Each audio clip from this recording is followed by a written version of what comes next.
Weather plays a big part in the Navy, and here to tell us more today are a couple of oceanographic sailors. Oh, that was very well. Thank you. I was not prepared for that. Wes and Alex are joining us this morning. Gentlemen, thank you so much for being in Fargo. Thank you for your service. It's great to have you here. So we can barely pronounce the name. I can't even imagine what y'all do. So what is it exactly? So we forecast weather for the Navy, the fleet. So we do meteorology and oceanography. So to study the atmosphere is meteorology, and to study the ocean is oceanography. So we forecast for the fleet and all the air stations the Navy has, and vice versa. We forecast with their counterparts with the Marines and the Air Force too as well. And we cover the whole entire military, wherever we're at in AORs around the world. So you guys are actually on the ships then and going, okay guys, here's what's coming, here's what's going on kind of thing? Mm-hmm. Yes, sir. So the ship deploys like for 6 months or 8-month deployment. So we go on, forecasters on the ship are forecasting for the CO and the navigator of the ship, and they get the ship in the right direction, away from heavy seas and into the wind, because we need wind for the aircraft carriers to fly the aircraft, take off and land. And most of the time, we're watching for storms and to keep the rocking of the boat or the ship in a good sea, so the people on the ship be So good. what is your day-to-day life like? So day-to-day life, go ahead. Well, our day-to-day life, we get up and we work at Stennis Space Center in Mississippi. Oh, wow. So we go to work and we train. We train for our missions when we go cross seas to clear waterways with our drones. As far as the oceanographic part of our job, we work with drones to clear waterways so our ships can safely maneuver in and out of the waterways to get to where they need to go.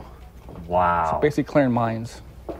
Clearing mines with the drones. The UVs. Underwater vehicles, we send them out in the water, clear out the waterways. We're finding UVs, we'll get EUD out there to dispose of it.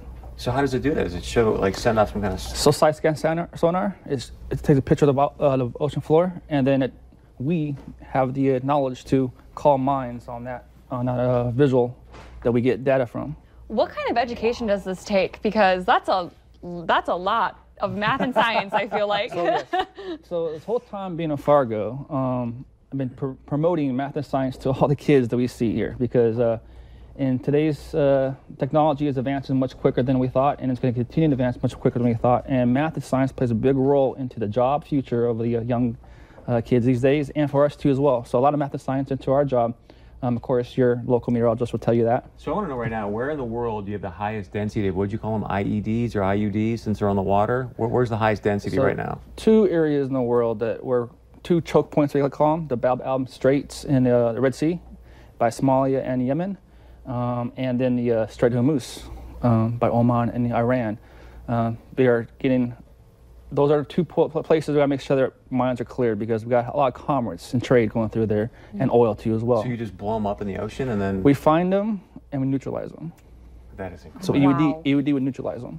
So tell us what's happening the rest of this week for you guys being here in Fargo. Well, we have the air show that's coming up this weekend that we're going to participate in and support. And pretty much that's going to be it. We're going to head back home on Monday. Have either one of you guys flown on a Blue Angel? No. Back before I was a weather guy, I used to fuel the aircraft. My first 4 years in the Navy, then I picked this job. But yeah, so the closest I got the aircraft is actually fueling it. Wow. That's okay. I couldn't do it either. Anything else you want to share with us, gentlemen? No, we're just glad to be here, Fargo. Glad you guys accepted us, and hopefully get to see much more sailors in our white, beautiful uniforms and say hi. And we'll say hi to you guys. We love you guys.